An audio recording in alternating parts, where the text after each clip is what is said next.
nomor satu, saya mau jelaskan dulu bahwa kesimpulannya itu langsung ya, autisme itu bukan penyakit. Ya, autisme itu bukan penyakit. Kenapa autisme itu bukan penyakit? Karena saya mengajak Ibu Dian dulu ke pembahasan mengenai sebenarnya bagaimana sih suatu pendekatan medis terkait dengan penyakit.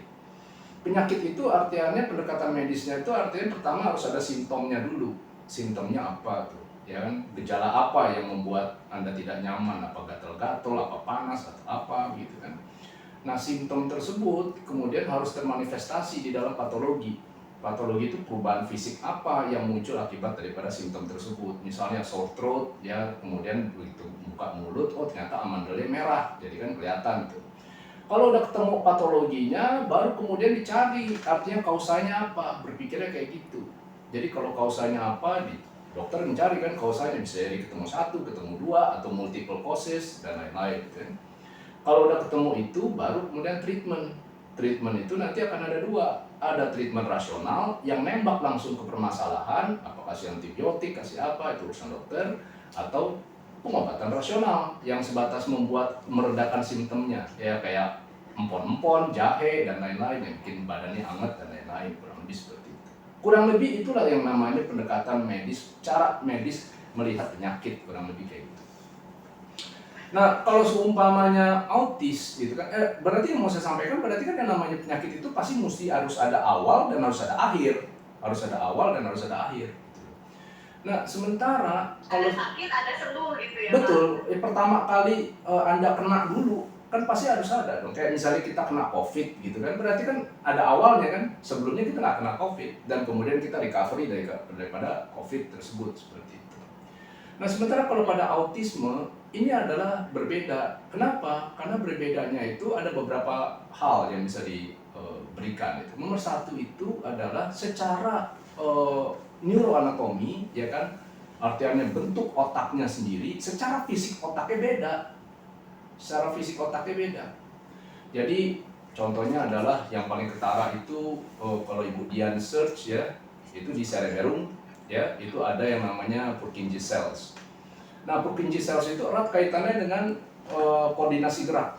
Nah, pada otak cerebellumnya ya, anak yang autis ya, Purkinje cell-nya itu bisa dibilang banyak yang hilang. Itu satu.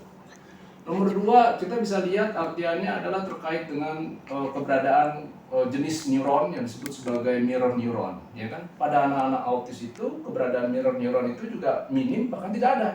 Mirror neuron ini pertama kali ditemukan tahun 1990 dan dia adalah indikasi kemampuan orang mimicking atau meniru. Jadi kalau seumpama berimitasi, kalau neuronnya nggak ada atau nggak aktif, ya wajar kalau kemudian dia mengalami kesulitan untuk kemudian mimicking. Jadi secara fisik memang udah beda dari neuroanatominya, secara fisik memang beda. Itu baru dari otak tuh. Saya bisa sebutkan banyak lagi, artinya terkait dengan misalnya visual cortexnya beda, prefrontal cortexnya beda. Cuman itu terlalu menjelimet, saya bikin bahasanya yang simpel aja. Artinya adalah ada satu part dari otaknya yang kemudian membuat dia koordinasi geraknya terhambat, ada satu part dari otaknya yang membuat dia nggak bisa mimicking atau nggak bisa dia meniru. Ya. Itu baru dari otak. Atau yang disebut istilahnya CNS, Central Nervous System, ya, sistem saraf pusat. Nah, manusia, Bu Dian, itu punya dua otak. Satu otak di kepala, satu otak di pencernaan. Nah, kalau otak di pencernaan, kalau di kepala namanya CNS, Central Nervous System.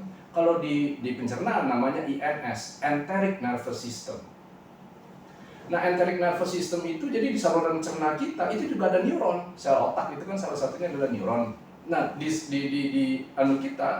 pencernaan kita juga ada neuron. Jadi akibatnya itulah yang menyebabkan kenapa ketika ada gangguan pada saluran cerna membuat mood kita misalnya berubah atau terpengaruh. Kayak kita lagi lapar, mendadak kita menjadi grumpy atau gampang marah dan lain-lain, seperti itu. Pada anak autis, ya, jadi ada di usus halus 3/5 dari bagian usus halus itu namanya ileum.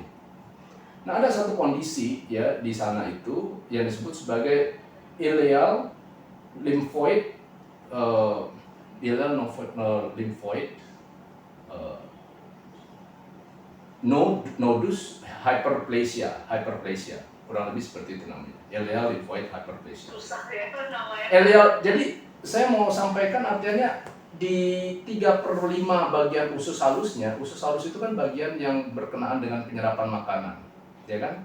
Nah, ada masalah pada yang namanya tonjolan-tonjolan daripada lapisan dalam usus halusnya.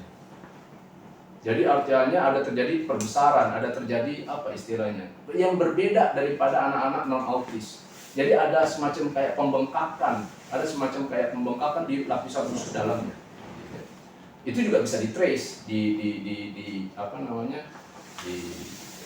banyak lah sumber di internet ya, untuk menyatakan bahwa sebenarnya di saluran cernanya juga berbeda. Termasuk di usus besarnya ya, ada satu kondisi yang disebut sebagai non-specific colitis. Non-specific colitis itu artinya adalah ya, kembali lagi sama terjadi perbesaran pada bagian lapisan usus besarnya. Poin yang mau saya sampaikan, secara fisik memang beda. Jadi kalau mau dibikin sederhananya, Bu Dian pernah lihat orang yang punya jari 6 nggak? Jari 6 itu kayak gimana ya namanya? Polidaktili, yang terlahir dengan jarinya 6. Itu kan kalau orang yang terlahir dengan jarinya 6, saya nggak yakin dengan kalpanak bisa hilang gitu. Betul nggak? Diolesin salep gitu kan, kemudian apa akan hilang? Nggak akan bisa. Kenapa? Karena itu memang kejadian pra-kelahiran. Jadi karena kejadian pra-kelahiran, maka otomatis inilah yang membuat istilah yang lebih tepat namanya adalah neurodivergent atau neurotypical. Kayak kita, saya dan Budian tipikal, otak kita mungkin arsitekturnya hampir-hampir sama, jadi tipikal. Nah, namanya kita neurotypical. Tapi pada mereka ada keberagaman arsitektur otaknya, makanya dibilang divergent. Makanya yang lebih tepat adalah neurodivergent. Jadi kalau kembali lagi ke apakah autis ini adalah penyakit atau bukan, jawabannya bukan. Kenapa? Nggak ada awalnya.